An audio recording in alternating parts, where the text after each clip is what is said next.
1970년대 초 회색빛 도시 베를린의 겨울은 유독 뼈에 사무쳤습니다. 서독 땅에 발을 디딘 지 어느덧 8해. 박은희의 삶은 겉보기엔 성공한 인생 그 자체였습니다. 가난을 벗어나고자 이역만리 독일 땅에 파견.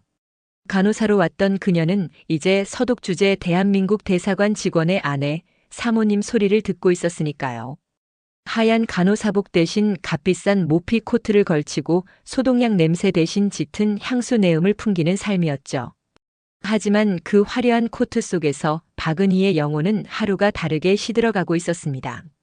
남편 김민석에게 그녀는 사랑하는 아내가 아닌 출세가도를 위한 장식품에 불과했습니다.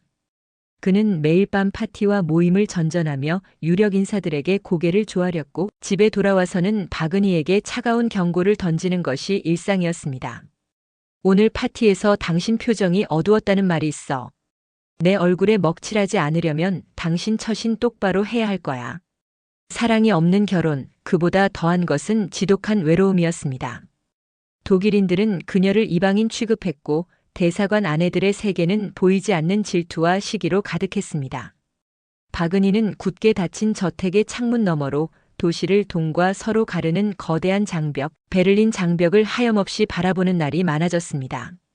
저 장벽이 마치 자신의 처지를 말해주는 것만 같았죠.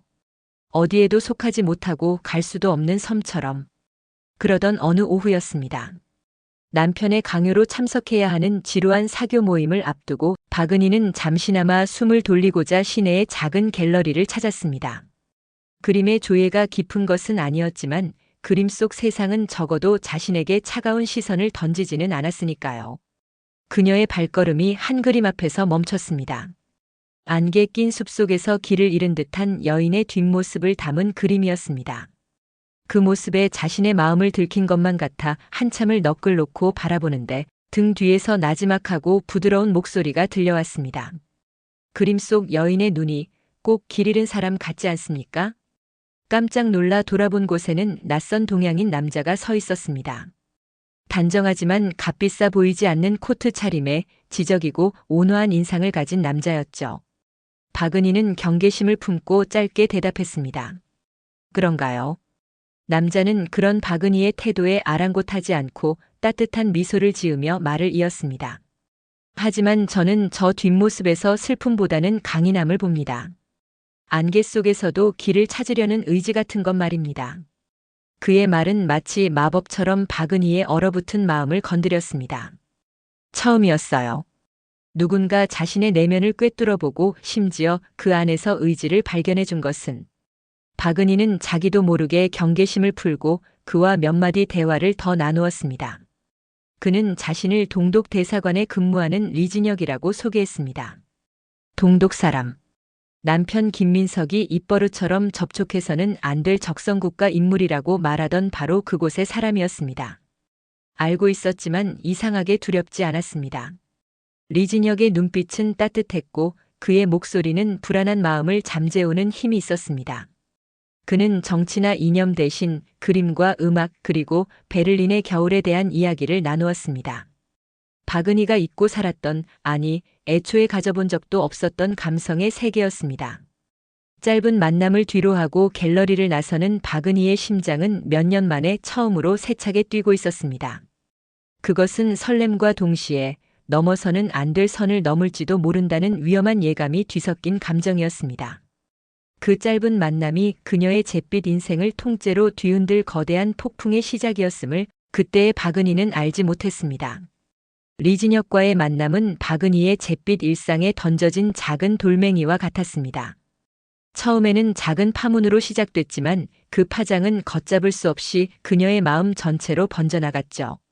갤러리에서의 짧은 대화는 며칠이고 그녀의 귓가에 맴돌았습니다.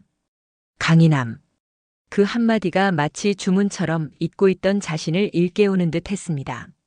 며칠 뒤 박은희는 자기도 모르게 다시 그 갤러리 근처를 서성이고 있었습니다. 혹시나 하는 부질없는 기대라는 것을 알면서도 발걸음이 저절로 향했죠. 갤러리 옆 작은 고서점에서 그녀는 운명처럼 다시 리진혁과 마주쳤습니다. 그는 낡은 시집을 든 채 창가에 기대어 서 있었습니다. 마치 그녀를 기다리기라도 한 것처럼. 또 뵙는군요. 운명일까요? 아니면 우리가 같은 것을 찾아 헤매고 있는 걸까요?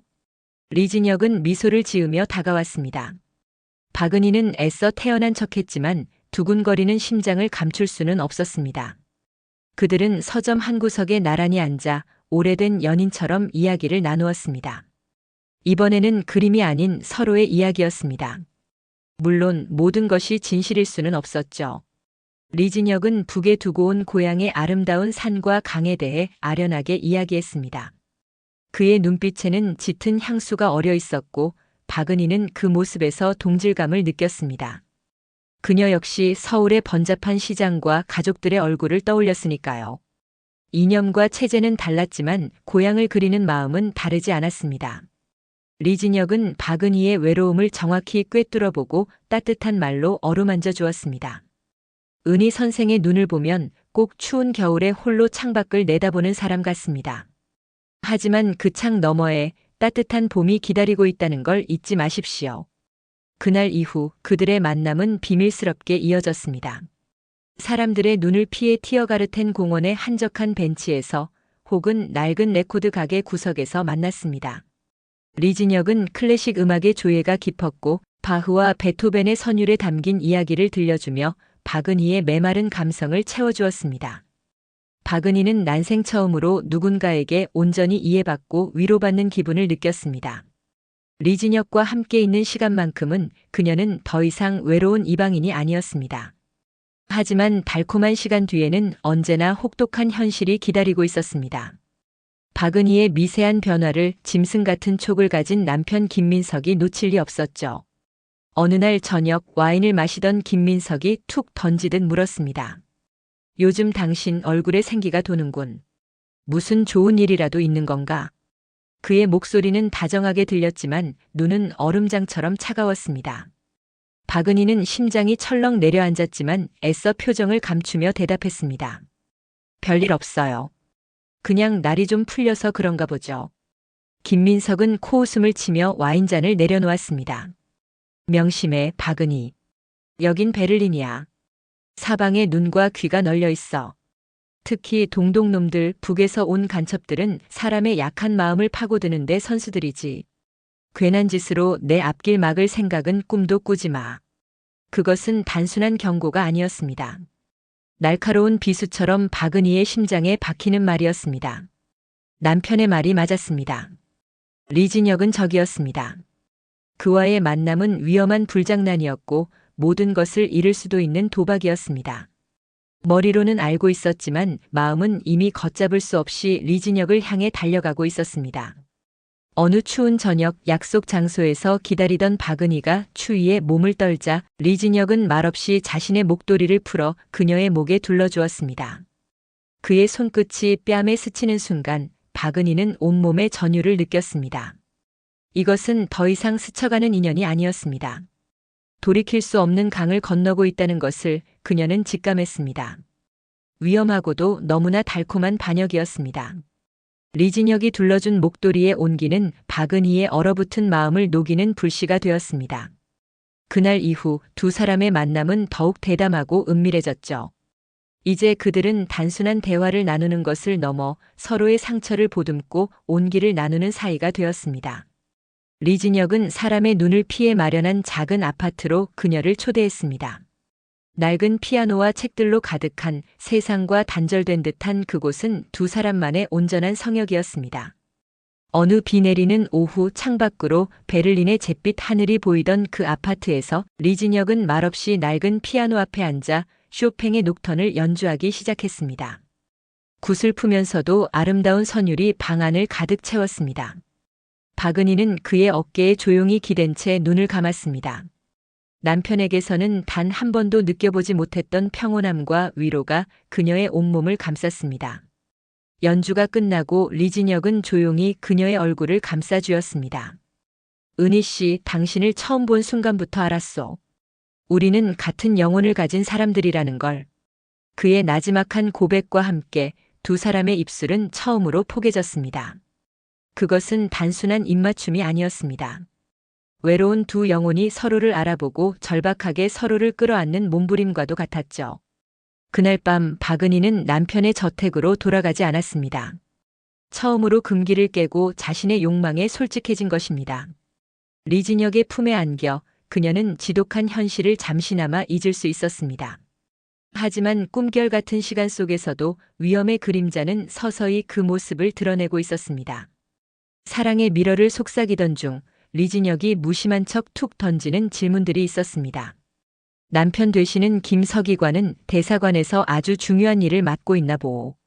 서독의 중요한 분들을 많이 만나는 것 같던데. 당신은 남편의 서재에 자주 드나드는 편이오? 사랑의 눈이 먼 박은희는 그의 질문에 담긴 진짜 의도를 알아채지 못했습니다. 그저 자신을 질투하는 연인의 귀여운 투정쯤으로 여겼죠. 그녀는 남편의 일정이나 만나는 사람들에 대해 별 생각 없이 이야기해주곤 했습니다. 그녀의 순진한 대답을 들을 때마다 리진혁의 눈빛에는 순간 스치듯 복잡하고 괴로운 감정이 어렸지만 박은희는 그것을 눈치채지 못했습니다. 사실 리진혁 역시 지독한 혼란에 빠져 있었습니다. 그는 조국과 이념을 위해 훈련된 공작원이었습니다. 박은희는 임무를 위한 접근 대상, ASSET에 불과했죠. 그녀의 마음을 얻고 남편 김민석을 통해 남한의 기밀 정보를 빼내는 것이 그의 임무였습니다. 하지만 그는 임무의 경계를 넘어 진심으로 박은희를 사랑하게 된 것입니다. 그녀의 슬픈 눈동자와 위태로운 미소를 볼 때마다 그의 심장은 조국이 새겨준 신념과 인간적인 사랑 사이에서 고통스럽게 갈라졌습니다. 한편 김민석의 의심은 확신으로 변해가고 있었습니다. 그는 더 이상 박은희에게 소리치거나 경고하지 않았습니다. 대신 뱀처럼 차갑고 치밀하게 그녀의 목을 조여오기 시작했죠. 어느 날 저녁 그는 평소와 달리 아주 다정한 얼굴로 박은희에게 작은 선물 상자를 건넸습니다. 당신에게 주는 선물이야. 요즘 당신에게 너무 소홀했던 것 같아서. 상자 안에는 아름다운 브로치가 들어 있었습니다. 박은희가 감동한 표정을 짓자 김민석은 그녀의 코트깃에 브로치를 직접 달아주며 나지막이 속삭였습니다. 아주 잘 어울리는군. 그런데 이 브로치 사실은 최신형 도청 장치라더군. 동독놈들이 쓰는 수법이지. 당신을 위험한 것들로부터 지켜주고 싶어서 말이야. 박은희의 얼굴이 하얗게 굳었습니다. 김민석은 싸늘하게 웃으며 그녀의 귓가에 마지막 결정타를 날렸습니다. 그리고 당신 동독 대사관의 리진혁이라는 자를 조심하는 게 좋을 거야. 얼마 전 우리 쪽 정보망에 걸려든 이름이거든. 아주 유능한 공작원이라고 하더군. 심장이 발밑으로 추락하는 것 같았습니다. 남편의 입에서 나온 리진혁이라는 이름과 공작원이라는 단어. 박은희는 온몸이 사시나무처럼 떨려왔습니다. 아니야, 그럴 리가 없어. 그는 그런 사람이 아니야. 부정하고 싶었지만 리진혁이 던졌던 의미심장한 질문들이 퍼즐 조각처럼 맞춰지며 그녀의 머릿속을 헤집었습니다. 사랑의 심연으로 빠져들었다고 생각한 순간 그녀는 자신이 거대한 음모의 한가운데에 서 있음을 깨닫기 시작했습니다. 남편 김민석이 던진 공작원이라는 세 글자는 박은희의 세상 전체를 무너뜨리는 폭탄이었습니다. 머릿속이 하얗게 비어버리고 귀에서는 이명이 윙윙거렸습니다. 아니야, 그럴 리 없어. 김민석이 나를 통제하기 위해 벌이는 잔인한 연극일 거야. 박은희는 필사적으로 부인했지만 심장은 이미 차갑게 식어내리고 있었습니다. 남편의 서재에 대해 묻던 리진혁의 목소리, 중요한 인물들을 만나는지 떠보던 그의 눈빛. 사랑이라는 콩깍지에 가려져 있던 모든 의심스러운 순간들이 날카로운 파편이 되어 그녀의 기억을 후벼 팠습니다. 그날 밤 박은희는 한숨도 잠들지 못했습니다. 화장대 위에 놓인 브로치가 마치 사악한 눈처럼 그녀를 감시하는 것 같았죠. 새벽이 밝아올 무렵 박은희는 결심했습니다. 이대로 의심과 공포 속에서 죽어갈 수는 없었습니다. 직접 그의 입으로 진실을 들어야 했습니다. 그것이 설령 자신의 심장을 갈갈이 찢는 일이라 할지라도. 박은희는 약속도 없이 리진혁의 아파트로 향했습니다. 외출 준비를 하며 그녀는 잠시 망설이다가 김민석이 준 브로치를 코트깃에 달았습니다. 이것은 마지막 시험이었습니다. 만약 모든 것이 남편의 거짓말이라면 이 브로치는 아무 의미 없는 쇠조각에 불과할 터였습니다.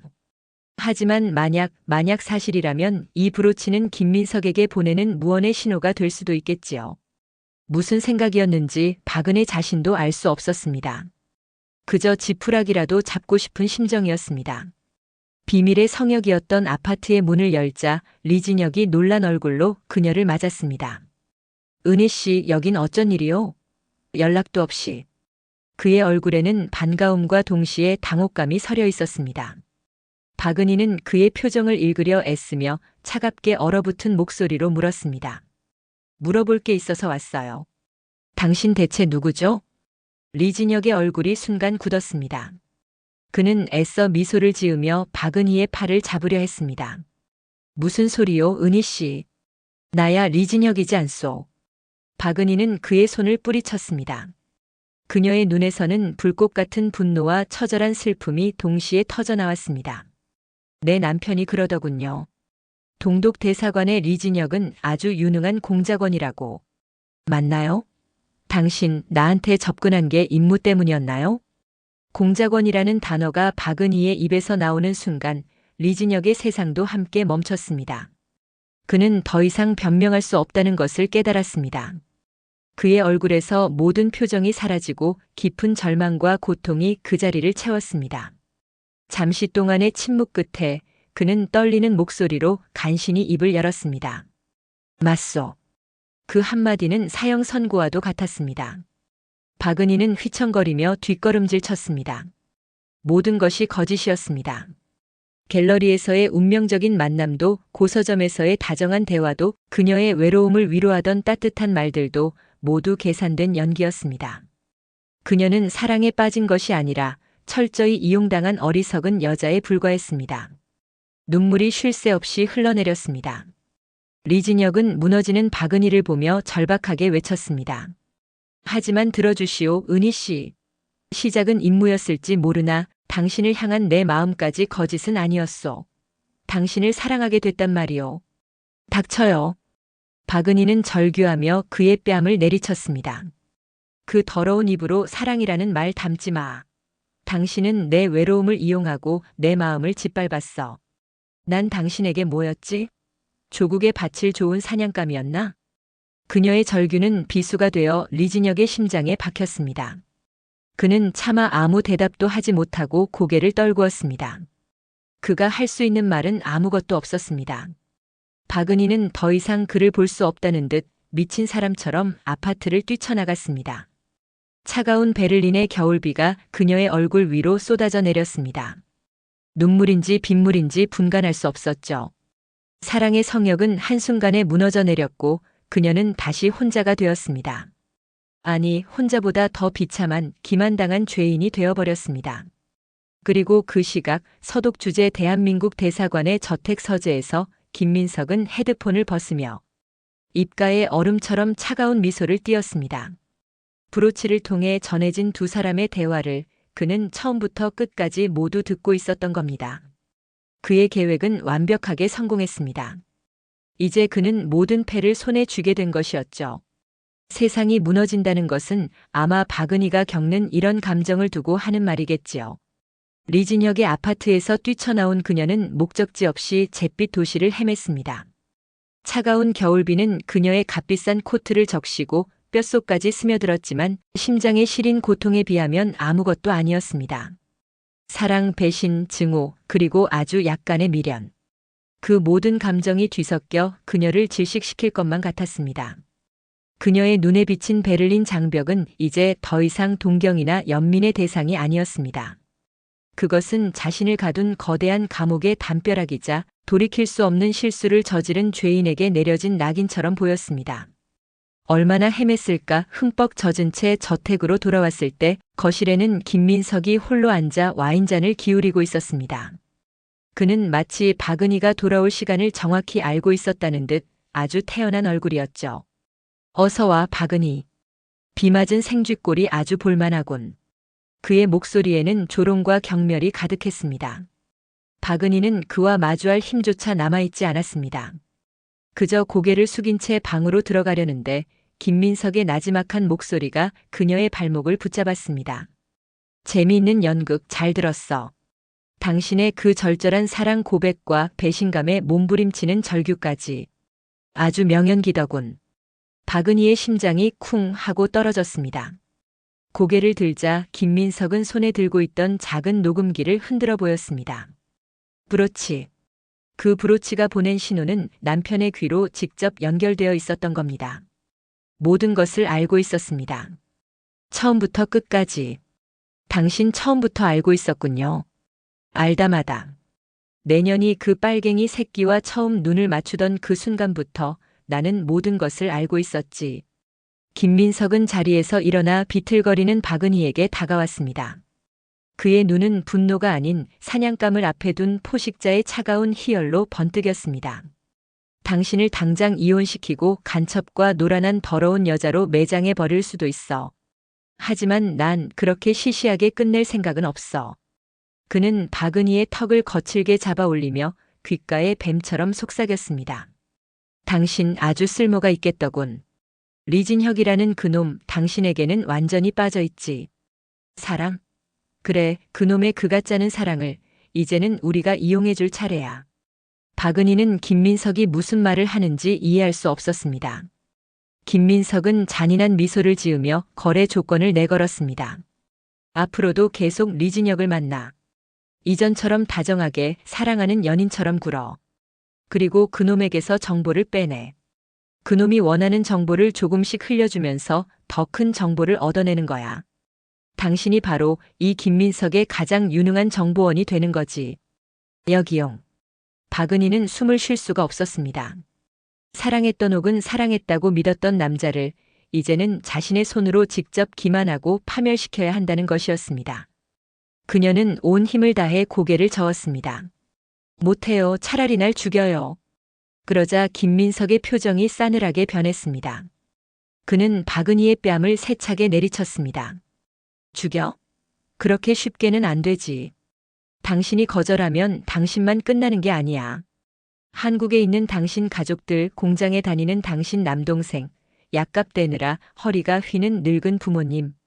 내가 전화 한 통이면 그 모든 걸 하루아침에 잿더미로 만들 수 있어. 알겠나? 그것은 거부할 수 없는 협박이었습니다. 박은희는 그 자리에 주저앉아 오열했습니다. 진퇴양난. 앞으로 나아가면 리진혁이 죽고 뒤로 물러서면 가족들이 무너지는 절망적인 상황. 그녀에게는 어떤 선택권도 남아있지 않았습니다. 그녀의 삶은 이제 온전히 김민석의 소나귀에 들어간 꼭두각시 인형 신세가 되어버린 것입니다. 김민석은 무너져 내린 박은희를 경멸의 눈빛으로 내려다보며 마지막 말을 남겼습니다. 내일 리진혁에게 다시 가. 가서 용서해주는 척, 그의 말을 믿는 척해. 그리고 이건 우리의 첫 번째 임무야. 그는 작은 쪽지 하나를 박은희의 발밑에 던졌습니다. 쪽지에는 몇 가지 기밀처럼 보이는 정보들이 적혀 있었습니다. 리진혁에게 흘려줄 미끼였습니다. 박은희는 떨리는 손으로 그 쪽지를 집어들었습니다. 이것은 단순한 종이 조각이 아니었습니다. 그녀의 영혼을 담보로 한 악마와의 계약서였습니다. 다음 날 박은희는 살아있는 시체나 다름없었습니다. 밤새 그녀를 괴롭힌 것은 리진혁에 대한 배신감도 남편에 대한 증오도 아니었습니다. 자기 자신에 대한 혐오였죠. 이제 그녀는 사랑을 속삭였던 남자를 파멸시키기 위해 다시 그의 품에 안겨야 했습니다. 거울에 비친 자신의 모습이 낯설고 끔찍했습니다. 영혼이 없는 마리오네트.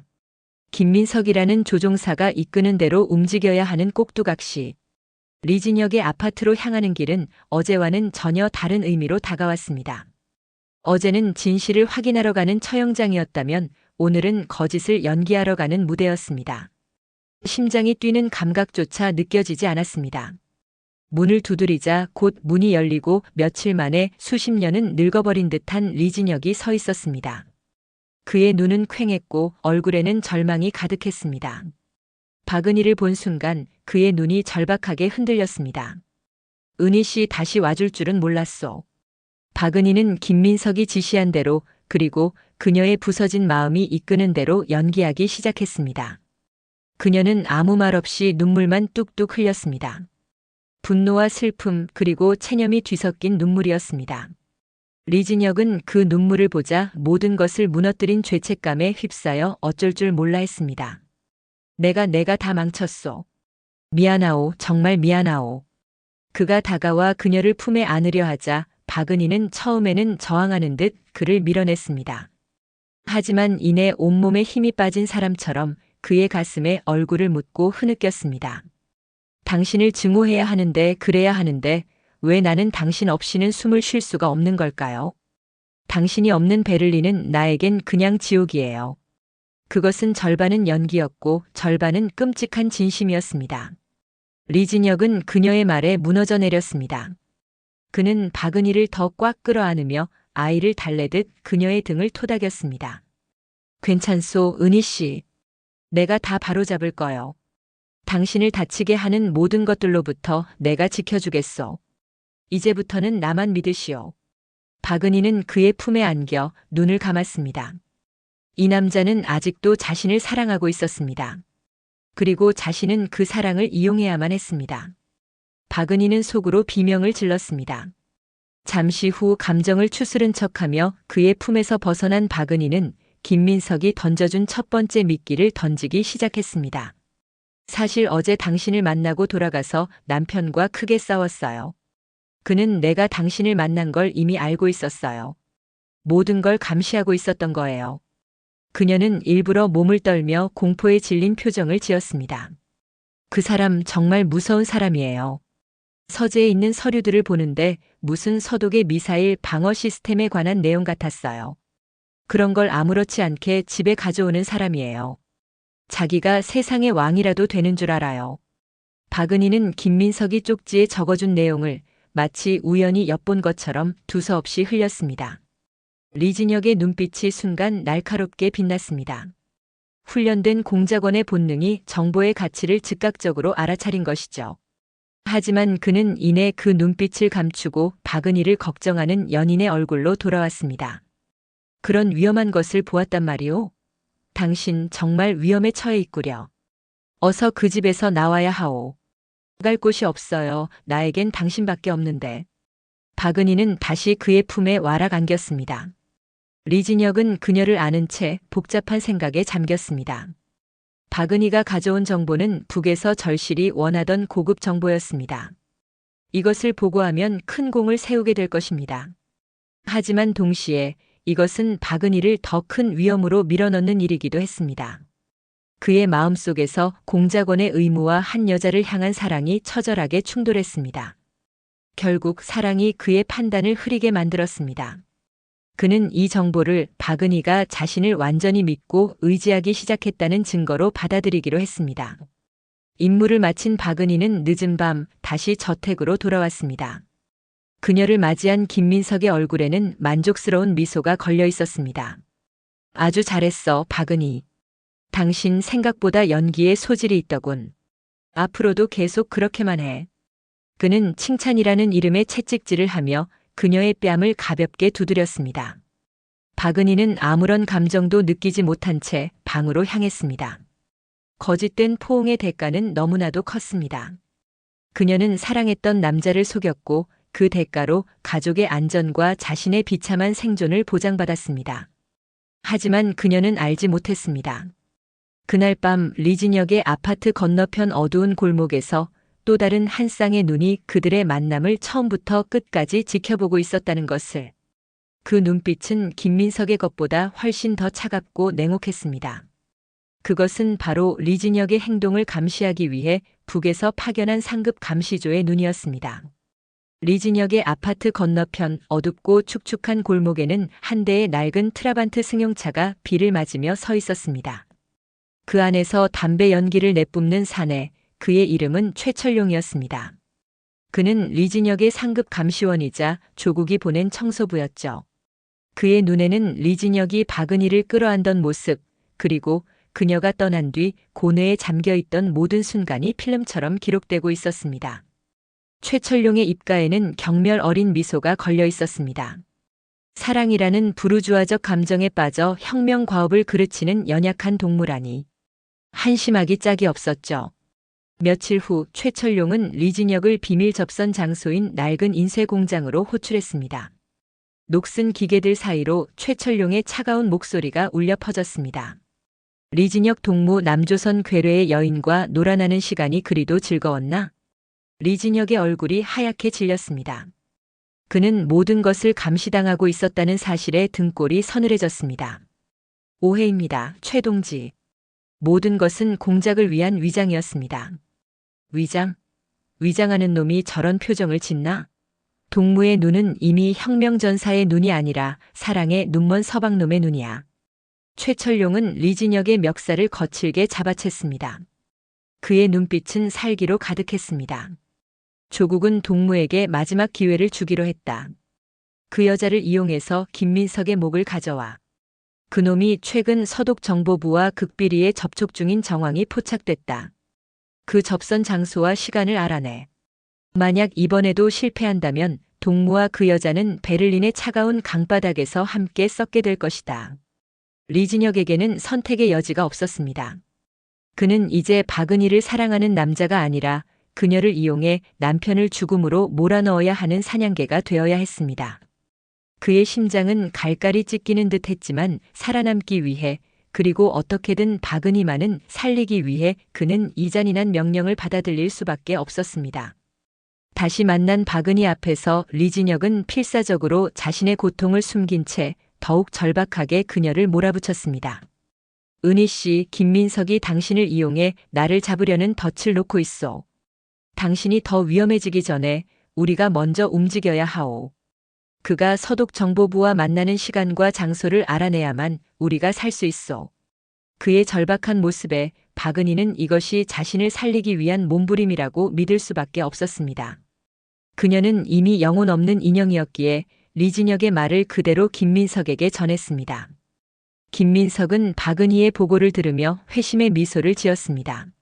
모든 것이 그의 시나리오대로 완벽하게 흘러가고 있었습니다. 드디어 월척이 미끼를 물었군. 잘 됐어. 그놈들에게 아주 좋은 선물을 줘야지. 김민석은 박은희에게 새로운 정보를 건넸습니다. 그것은 가짜 접선 시간과 장소였습니다. 그는 이 정보를 이용해 리진혁을 포함한 북측 공작원들을 한 번에 소탕할 계획이었죠. 이 정보를 리진혁에게 흘려. 그리고 당신은 그날 약속 장소에 절대 나타나지 마. 이건 명령이야. 박은희는 떨리는 손으로 가짜 정보가 적힌 메모를 받아들었습니다. 이제 그녀는 리진혁에게 죽음의 초대장을 전달해야 하는 비극적인 역할을 맡게 된 것입니다. 그녀는 리진혁에게 달려가 눈물을 흘리며 메모를 건넸습니다. 알아냈어요. 하지만 너무 무서워요. 만약 잘못되면. 리진혁은 그녀를 끌어안으며 거짓된 위로를 속삭였습니다. 걱정 마시오. 내가 당신을 안전하게 지킬 거요. 모든 것이 끝나면 당신과 함께 이곳을 떠날 거요. 아무도 우리를 찾지 못하는 곳으로. 그의 말은 박은희에게는 구원의 약속이었지만 리진혁 자신에게는 영원히 지킬 수 없는 저주와도 같았습니다. 그는 박은희가 건넨 메모를 들고 최철룡에게 달려갔습니다. 모든 준비는 끝났습니다. 김민석의 함정, 그리고 그 함정을 역이용하려는 최철룡의 계획. 그 중심에는 아무것도 모른 채 사랑과 생존 사이에서 발버둥치는 두 남녀, 박은희와 리진혁이 있었습니다. 약속된 날 새벽 안개가 짙게 깔린 글리닉의 다리. 동서 베를린의 경계이자 냉전시대 스파이 교환 장소로 유명한 바로 그곳이었습니다. 다리 한가운데에는 김민석이 보낸 미끼 차량이 서 있었고 그 주변으로는 서독의 경찰과 정보부 요원들이 겹겹이 포진해 있었습니다. 그리고 그들을 노리는 최철룡의 저격수들이 어둠 속에서 숨을 죽이고 있었죠. 모든 이들의 총구가 서로를 겨누는 일촉즉발의 상황.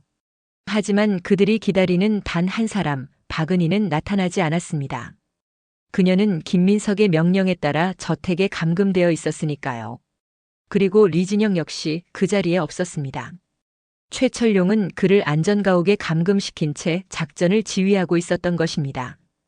토사구팽. 이용가치가 사라진 사냥개는 버려지는 법이었죠. 새벽의 차가운 공기가 총성으로 찢어졌습니다. 글리니케 다리 위 김민석이 파놓은 함정은 최철룡이라는 더 큰 함정에 빠져들었습니다. 서독 경찰들이 미끼 차량으로 접근하는 순간 어둠 속에서 불꽃이 튀며 그들이 먼저 쓰러졌습니다. 예상치 못한 역습의 현장은 순식간에 아수라장이 되었죠. 김민석은 멀리서 이 광경을 지켜보며 계획이 틀어졌음을 직감하고 차갑게 돌아섰습니다. 그의 목적은 북측 공작원을 소탕하는 것이 아니었습니다. 애초에 그의 안중에는 남과 북 그 어느 쪽의 승리도 없었으니까요. 그 같은 시각 저택에 감금된 박은희는 멀리서 울리는 사이렌 소리에 심장이 얼어붙는 것 같았습니다. 리진혁. 그가 죽을지도 모른다는 공포가 그녀를 덮쳤습니다. 이대로 죽은 듯이 기다릴 수만은 없었습니다. 그녀는 처음으로 김민석의 의지가 아닌 자신의 의지로 움직이기 시작했습니다. 잠겨있던 서재의 문. 그녀는 근처에 있던 작은 조각상으로 문고리를 수차례 내리쳐 잠금 장치를 부수고 안으로 들어갔습니다. 서재 안은 그녀가 상상했던 것과는 전혀 다른 공간이었습니다. 벽면을 가득 채운 책장 뒤 숨겨진 금고가 열려 있었습니다. 그리고 그 안의 내용물들은 박은희의 숨을 멎게 만들었습니다. 여러 나라의 위조 여권, 스위스 은행의 비밀 계좌 서류, 그리고 CIA 요원과 주고받은 것으로 보이는 편지들이었습니다. 모든 조각이 맞춰졌습니다. 김민석. 그는 조국의 외교관도 냉전의 전사도 아니었습니다. 그는 그저 양측의 정보를 미국에 팔아넘기고 거액의 돈을 챙겨 새로운 삶으로 도망치려던 가장 추악한 배신자였던 겁니다. 그녀와의 결혼, 리진혁을 향한 집착, 이 모든 비극은 그의 완벽한 탈출을 위한 거대한 연극의 소품에 불과했습니다. 그때 등 뒤에서 지옥의 목소리가 들렸습니다.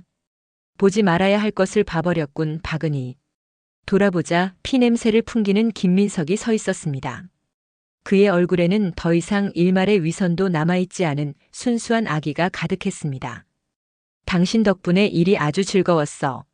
당신의 그 절망하고 무너지는 표정, 꽤 볼만했거든. 이제 연극은 끝났으니 당신도 퇴장해야지. 김민석이 그녀에게 다가오는 순간 서재의 창문이 깨지며 한 남자가 뛰어들어왔습니다. 리진혁이었습니다. 그는 감시를 뚫고 오직 박은희를 구해야 한다는 일념 하나로 이곳까지 달려온 것이었습니다. 그 여자에게서 손떼, 이 악마 같은 놈. 세 남녀의 마지막 비극이 바로 그 서재에서 막을 올렸습니다. 김민석과 리진혁은 뒤엉켜 싸우기 시작했습니다. 증오와 살해 그리고 한 여자를 구하려는 절박함이 뒤섞여 폭발했습니다. 박은희는 비명을 지르며 그들을 말리려 했지만 광기에 휩싸인 두 남자에게는 들리지 않았습니다. 그리고 그 순간 탕 하는 둔탁한 총성이 울렸습니다. 엉켜있던 두 사람의 몸이 서서히 분리되었습니다. 김민석의 가슴에서 붉은 피가 뿜어져 나왔습니다. 그는 믿을 수 없다는 표정으로 자신의 가슴과 리진혁을 번갈아 보더니 그대로 바닥에 쓰러졌습니다. 하지만 승리는 없었습니다. 리진혁의 복부 역시 피로 흠뻑 젖어 들어가고 있었습니다. 진혁 씨. 박은희는 절규하며 쓰러지는 리진혁을 부축했습니다. 리진혁은 그녀의 품에 안겨 가쁜 숨을 몰아쉬며 간신히 미소 지었습니다. 다행이요, 이제 당신을 괴롭힐 사람은 없어. 말하지 말아요, 제발. 은희 씨, 당신을 향한 내 마음만은 단 한순간도 거짓이 아니었소. 이것만은 믿어주시오. 리진혁은 품속에서 작은 열쇠 하나를 꺼내 박은희의 손에 쥐어주었습니다. 동베를린의 한 사물함 열쇠였습니다. 그곳에 그가 그녀를 위해 마련해둔 새로운 신분과 도피 자금이 들어있었습니다. 그의 눈이 서서히 감겼습니다. 박은희의 절규가 텅 빈 저택에 울려 퍼졌습니다. 몇 년의 시간이 흘렀습니다. 1989년 11월 베를린 장벽이 무너졌습니다. 냉전의 시대가 막을 내리고 세상은 새로운 시대를 맞이했습니다. 그리고 한국의 어느 조용한 시골 마을, 작은 도예 공방에서 한 여자가 묵묵히 흙을 빚고 있었습니다. 그녀의 이름은 더 이상 박은희가 아니었습니다. 그녀는 리진혁이 남긴 마지막 선물로 새로운 삶을 얻어 과거의 모든 것을 묻고 살아가는 중이었습니다. 그녀는 더 이상 화려한 옷을 입지도 슬픈 눈으로 창밖을 보지도 않았습니다. 그저 흙의 감촉을 느끼며 자신의 손으로 무언가를 빚어내는 것에 집중할 뿐이었습니다. 사랑도 증오도 거대한 역사의 소용돌이도 모두 지나갔습니다. 그녀의 마음속에는 한 남자에 대한 슬픈 추억과 그럼에도 불구하고 살아남았다는 잔잔한 평화만이 남아 있었습니다.